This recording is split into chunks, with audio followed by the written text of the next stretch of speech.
اس time ہمارے ساتھ Adiala jail کے باہر عمران خان صاحب کی بہن موجود ہے. میڈم 10,000 کے ٹارگٹ جو ہے وہ پورا ہو چکا ہے. یہاں پہ کارکنان موجود ہیں, لیڈرشپ موجود ہے, خواتین, بچے, بزرگ موجود ہیں, تو اب تک ملاقات کی اجازت پھر نہیں مل رہی. کیا کہیں گے اس حوالے سے؟ لیکن میرا اپنا خیال ہے نا کہ یہ جو جان بوجھ کے ڈس انفارمیشن پھیلاتے ہیں کہ جی ملنے والے ہیں, اور یہ سارا مقصد یہ ہے کہ یہ ملاقات کی افواہیں پھیلا کے یہ پریشر ہٹانا چاہتے ہیں. یہ جو بجٹ پاس کرانا, IMF کا جو انہوں نے سرپلس دینا ہے نا, وہ آسانی اپنے لیے کر رہے ہیں, ورنہ ان کی نیت نہیں ہے. یہ جھوٹ بولتے ہیں, ان کی کسی بات کا یقین نہیں ہے, اور اسی لیے ہمیں زیادہ پریشانی ہے کہ چھپا کیوں رہے ہیں. پھر ہسپتال لے کے گئے ہیں انہیں, 5واں ٹیکہ کہاں لگتا ہے, کیوں لے کے گئے ہیں.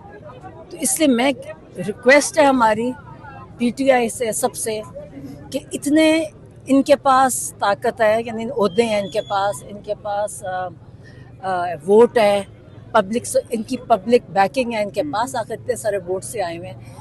انہی کو پریشر ڈالنا پڑے گا.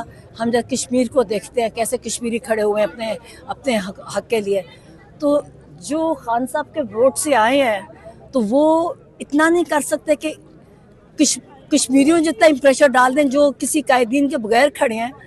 تو جس کے ووٹ سے, جس کی وجہ سے ان عہدوں پہ بیٹھے ہیں, اتنا تو ڈالنے کے. ہم یہ نہیں کہتے رہائی تو ان کو, ہم تو بھی صرف علاج کی بات کر رہے ہیں, ہم ہاسپٹل کی بات کر رہے ہیں. ہمیں یہ نہیں پتا ہو کیا رہا ہے ان کے ساتھ.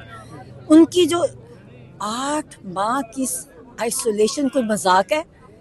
اور مزید افسوس ہے کہ ٹوٹل خاموشی ہے, ہمارے علاوہ کوئی ذکر ہی نہیں کرتا ان کا.